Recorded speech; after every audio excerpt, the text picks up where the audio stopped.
Hello, Chunky, live from Las Vegas. This is the Voice of Reason. We're here in the biggest artifice in the world. This is sand. This was created from nothing. A population of just a few 100,000 people 10 years ago is now one of the biggest cities in the world. Las Vegas had a tough couple of years with the pandemic. It was closed down during lockdown and has had to find its feet, and it's struggling. You'll see lots of changes in Vegas. The days of getting your $5 buffet have gone. In fact, it was over $70 for the buffet the other Saturday night at Wynn, the highest ever.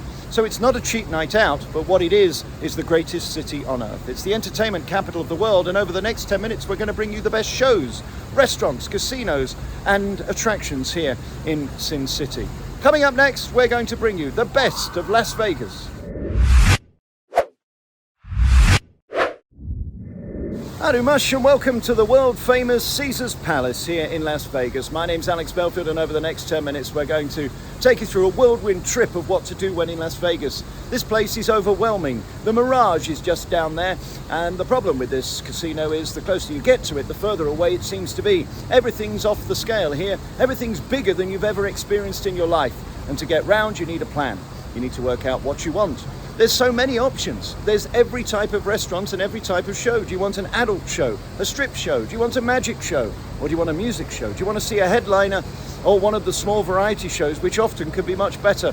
We'll try and break down how you can save time by going to the biggest and best shows here in Las Vegas and to the best casinos, restaurants and attractions. One of the best things to do in Las Vegas is not to come to Las Vegas. Fly in here and then go to the Grand Canyon. We'll tell you why that is just magical at the end of this video. But let's start with shows. What is the best new show? Well, there's a new one in town. Not a lot is happening in Las Vegas. Lockdown killed this town. It was closed for over a year and they struggled to get back on their feet. It's still not the same. It doesn't feel the same, and prices have almost certainly gone up. Shows tell me that they're down about 20 to 30%, and it seems a lot of people are walking around the malls, but are they spending anything? We're about to go into one of the biggest recessions in global history, and this place relies on huge amounts of money. You need to bring your wallet. It's gone up. Parking is now the case in most of the hotels. You have to pay to go into Caesars and MGM properties, which is bullshit, but that's Las Vegas. They're trying to get any amount of money out of anyone at any time that they can to survive. So when you go to the shows, which ones do you see? Well, what do you want to see? There's a new show in town called Mystica by Chris Angel, who has two shows at Planet Hollywood. At 7 o'clock, you can see him in the greatest magic show on earth. Mind Freak is mind-blowing. It's brilliant. It's fast-paced. He's the rock star of magic. And then at 9:30, you can see his life story, a brand new show called Mystica, which has some beautiful moments. It is spectacular. It's co-produced and directed with Franco Dragone, who is the man from Cirque Du Soleil that rebuilt the entertainment capital of the world some 15, 20 years ago. Mystica is a new show that's definitely worth seeing, unlike Mad Apple, which is the latest attempt to get people to buy a ticket to see Cirque Du Soleil, who nearly went bust during lockdown, owing $1 billion. They've got 4 major shows here in town, and the 5th is basically a rehash of the other 4.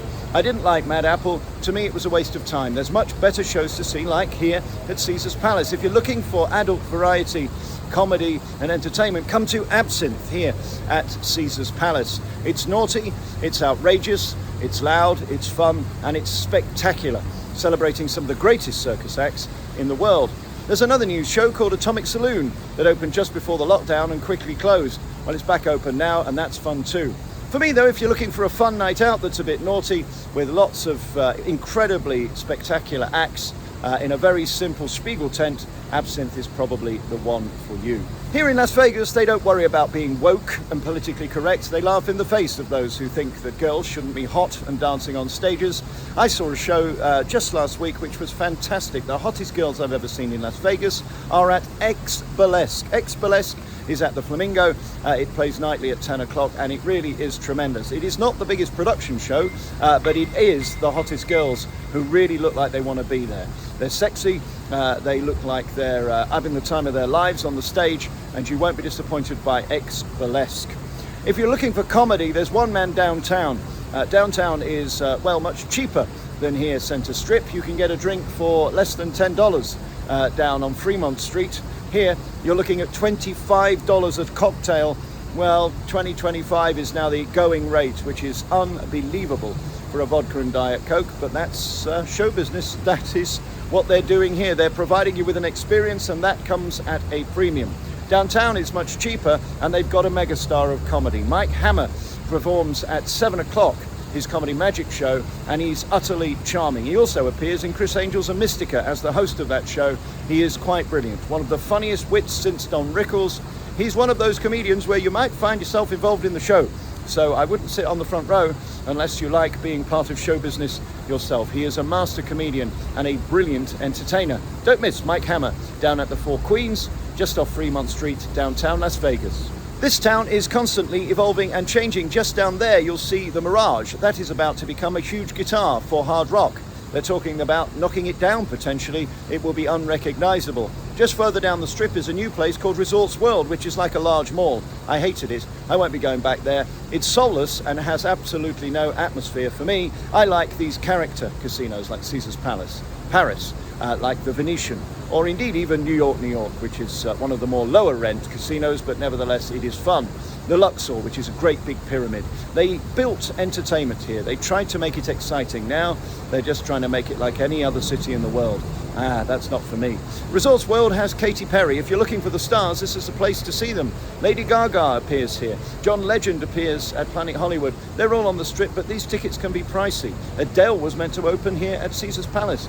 She didn't get to her first show. She lost her bottle as she was replacing Celine Dion, who was meant to be at Resorts World, but she's not too well. I don't know whether Celine will be back to perform. She's cancelled her tour 3 times now in the UK and Europe. We wish her well. Probably the biggest, best star in modern history that ever performed here in Las Vegas.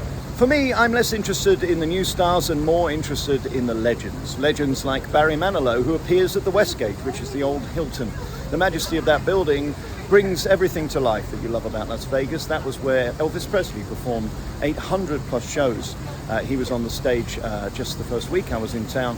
He does about 3 or 4 shows a month. If you can catch Barry Manilow, he will not disappoint. He writes the songs, which ironically he didn't write when he wrote the songs. That was written by someone else who couldn't make it up. But his greatest hits of Mandy and Copacabana, you will love him and his live band. Akin to Donny Osmond, who's performing at Harrah's. Donny is from the legendary family, the Osmonds. He was here for over 10 years with Donny and Marie. This new show is high energy. It's got a playlist which is a bit different.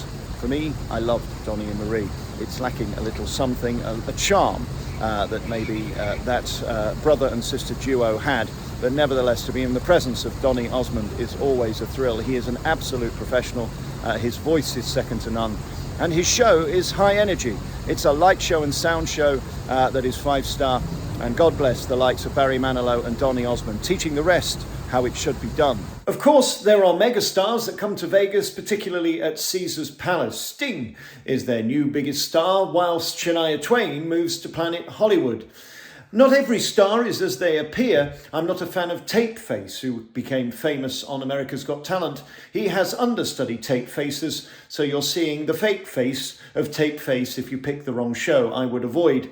Meanwhile, Carrot Top at Luxor is one of the most brilliant comedians. You might be looking for an adult production show. One of the same theatre at Luxor from Carrot Top is a show called Fantasy. I don't think they're the hottest girls in Las Vegas, but it certainly is one of the most fun variety shows for couples. They have got an amazing singer, Lorena, and Anne will drive the show with their amazing voices. And Murray Sawchuk does the comedy as well. He's quite brilliant, making the audience laugh within this production topless show.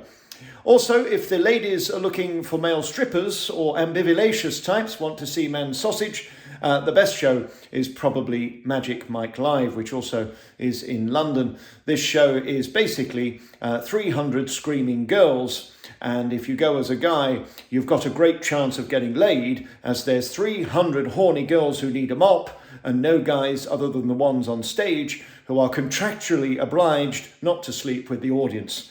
Just a word to the wise. The Chippendales are still in town. There's magic all across the strip. Penn and Teller, if you like talking and not a lot of magic, might be for you. On a good night, David Copperfield is the biggest legend in magic. On a bad night, he might be wearing his slippers and reading an auto cue.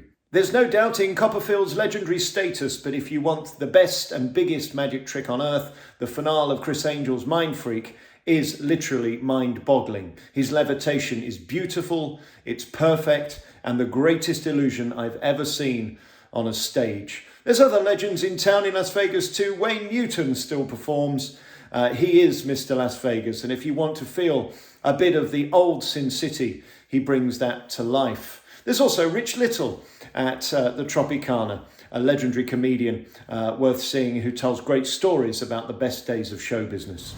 There's so much competition here in Las Vegas, especially if you're looking to dine. My favourite place to eat is outside at Mon Ami Gabi, if you can get there at Paris, because you overlook the Bellagio, the greatest show on earth. Those fountains are breathtaking and are still the biggest attraction in Las Vegas. Mon Ami Gabi is very reasonably priced. The problem is getting in. Try and book in if you can, but you can't book to go on the terrace, so see what you can do. There's a lovely sneaky little tiny restaurant that you can get in at Wynn, which is also outside by the pool. If you can get by the pool bar, that is fantastic too. In terms of fine dining, for me, the Eiffel Tower restaurant at Paris is again one of the most beautiful because it overlooks the entire strip. I was there last night as my final celebration dinner. It is really quite wonderful, it's magical, and certainly the most romantic restaurant in Las Vegas. Joe's Seafood here at Caesars, just behind me, is really wonderful too. If you like steaks and fish, it's second to none. It's a big restaurant, and again, there's a little patio outside, which is indoors but outdoors. These casinos have roofs that look like the sky. This is the real sky, but in places like Venetian, you think you're looking at the sky. Mind you, then again, you think you're looking at real gondolas, which you're not, because it's fake and phony. Like so much of show business, this is an artifice, and you have to suspend disbelief. That's what's so magical about Las Vegas. The biggest entertainment players here in Las Vegas are Cirque Du Soleil. As I mentioned earlier, they've got a new show, which is not my favourite. It is a bit of a copy and paste of many of their other shows, but just less good. It's a mess, it's box ticking, it's diverse, which is just a bit annoying because it's rather loud and clunky and it's not very well produced. I would give Mad Apple a miss and go and see a Mystica instead, which is Chris Angel's new show at Planet Hollywood. Meanwhile, there are some incredible shows by Cirque du Soleil. They really reinvented entertainment in the entertainment capital of the world. At Bellagio is probably the most beautiful show on earth. A bit like these fountains, it's a water-based show, which is just beautiful, especially for couples. At MGM Grand, they've got a show called Car, which is the biggest show on earth. $250 million gets you a show that you won't understand. I was more confused when I left than when I went in. But the reality is this is a spectacle. It's a stage that keeps moving up and down and 360. It's technologically brilliant, but for some reason this time it didn't move me. Unlike Love, which I thought was absolutely wonderful. The Beatles show at Mirage, what's going to happen to it next, who knows? Mirage is about to become the Hard Rock, but Love is just a fantastic, uplifting, brilliant celebration of the Beatles. Again though, you have to love the Beatles, a bit like MJ1 at Mandalay Bay. Let's put aside for a moment any of the rumours about Michael Jackson. There's no doubting his music is legendary, profound and remarkable. It's epic and anthemic, so many of those tunes, as is the show MJ1. It has to be my best and favourite show here in Las Vegas in terms of a music production. It is sensational. The high energy dancers are incredible and it is just beautiful to watch. There's some magical moments, there's some spectacle like you've never seen, and at the Mandalay Bay Theatre it really will blow your mind. It's incredible, and well done to the entire cast who gave it 100%. At the other end of the scale is a show called Mystica, which is at Treasure Island. This is a very simple, basic and beautiful circus show by Cirque du Soleil, their original show, and you could argue possibly their best. It is quite brilliant, it is simple, and it's everything that a Las Vegas circus show should be. The tribute shows here in Las Vegas are always very popular, and there's a fantastic one down at the Tropicana, one of the most original and brilliant of the casinos. It's actually had a refit as well, and it's in great shape. Downstairs in the main theatre, there's a show called Legends, starring Frank Marino, a Las Vegas legend, a millionaire, a man who's been here for 40 years. He's an actor that is a female impersonator. He does the show as Joan Rivers, and he's hysterically funny and introduces the acts. The night I saw it was Cher, there was Lady Gaga, Celine Dion, which was absolutely incredible, and Big Boned Adele, who couldn't be asked to turn up here at Caesars Palace to do her own show, but the impersonator arguably sings more in pitch, more on time, and can even remember the words, which was remarkable. Adele herself couldn't remember half her words when she filmed her last special at the Palladium. Maybe this impersonator should stop the songs halfway through and begin again if she wants to do a proper impersonation. It's lovely to see the legend still alive at Tropicana. Meanwhile, at 4 o'clock in the afternoon is Murray Sawchuk with his comedy magic. It's a charming hour for all the family at 4 o'clock. Do go and see him up in the comedy room. He's quite brilliant, with Doug, who plays the part of Lefty.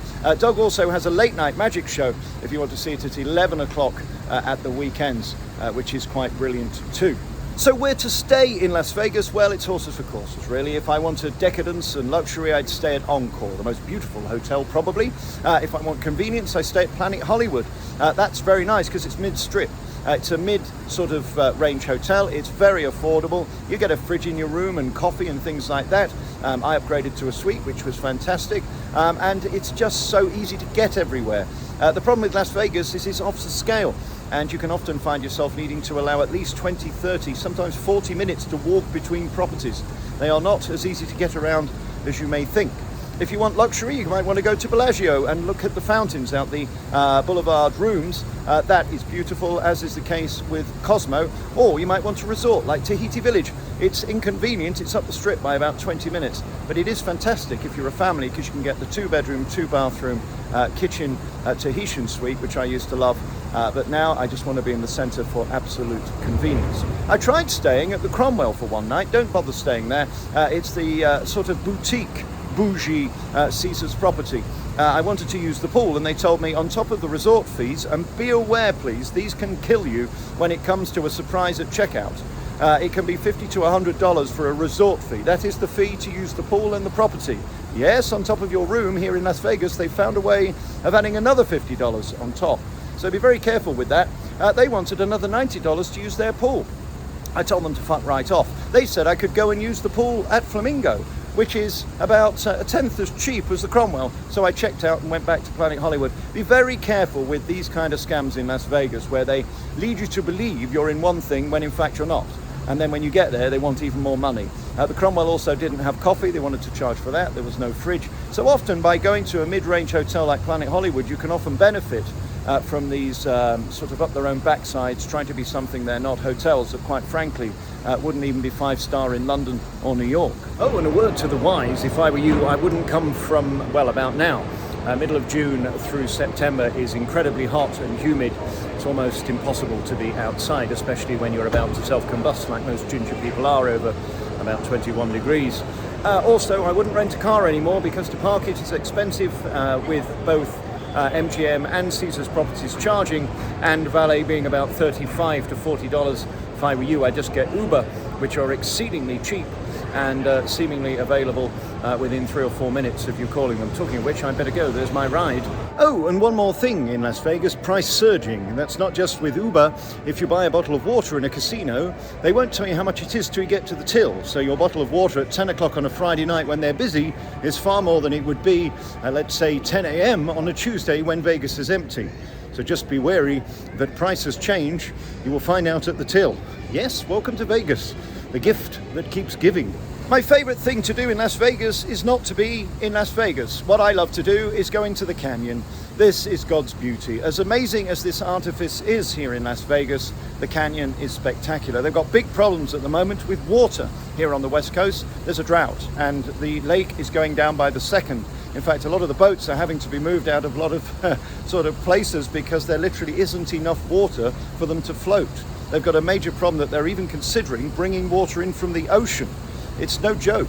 They've got a major problem here on the West Coast, no water on the East Coast. They've got flooding, especially in Florida right now. It is extraordinary how America is so diverse. And what you learn from the artifice of Las Vegas, which is just fake, it's complete fakery. When you go out to the canyon, you see God's beauty if you're religious. You see the enormity of the canyon and realize that you're very insignificant and nothing really matters. One of the other things I love to do here in Las Vegas is take a helicopter over the strip. It's quite magnificent. There's people like Maverick who do it. And then you can go to the Link, where they have a beautiful thing where you can go round on the high roller. It's a bit like the London Eye. The London Eye, of course, has just been sold to the Japanese. They're going to rebrand it the Jap's Eye.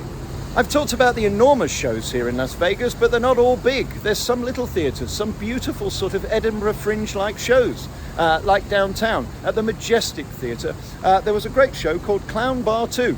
And it stars Robert, who is just a brilliant singer. And this show is completely off the wall, completely wacky, and it's something completely opposite to everything on the strip. Do try and look around for things that are a bit different, so that you experience, yes, the grandeur, the enormity, the luxury and decadence of Las Vegas, but you also see that there's great acts hidden around corners, especially at places like the Majestic Theatre. Quite brilliant. One of my favourite things to do in Las Vegas is see the one-man shows. The incredible talent of one man who can just hold the attention of an audience for an hour. There's a man called Frederick De Silva at Bally's Hotel and Casino who does a show called Paranormal at 4 o'clock. He's quite brilliant. He'll read your mind. He's able to just predict what you're going to do next, and he spends his entire life trying to outwit you, and he will for an hour at Bally's. Meanwhile, at Mirage, the brilliant Shim Lin, who did so well on America's Got Talent, is there with Colin Cloud. This is really a tremendous show. When you see Shim, you just see a man who has dedicated his life to the manipulation of cards. This is what I love about Vegas, the speciaks, the talent, those who have worked their entire life to be absolutely brilliant. And they are, I say are because it's Shin Lim who's helped and co-presented by Colin Cloud, who drives the whole show with his brilliant personality, his wit, and his ability to once again read your mind and do all that sort of mind freak stuff, manipulation. It is quite brilliant. I loved Shim Lim at Mirage.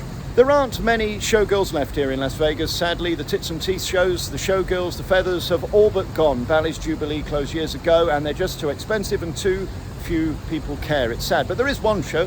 Vegas the Show is at the Miracle Mile. Do check out the Saks Theatre. There's some great shows in that Miracle Mile. You can see wonderful variety acts, special acts, dog acts. There's all kinds of things that are still here. You just have to look for them. But Vegas the Show is certainly worth seeing. In there's a great sports bar too. Walk around there, you can get your shops. There's high-end shops here in Las Vegas at things like the Fashion Mall and here at Caesars, and you can see all the regular stores at the Miracle Mile. I like to go to Mandalay Bay. In Mandalay Place there's a great pub called Rira that do fantastic fish and chips, and you can get a proper pint of beer too, served by real Irish barmen. Fantastic.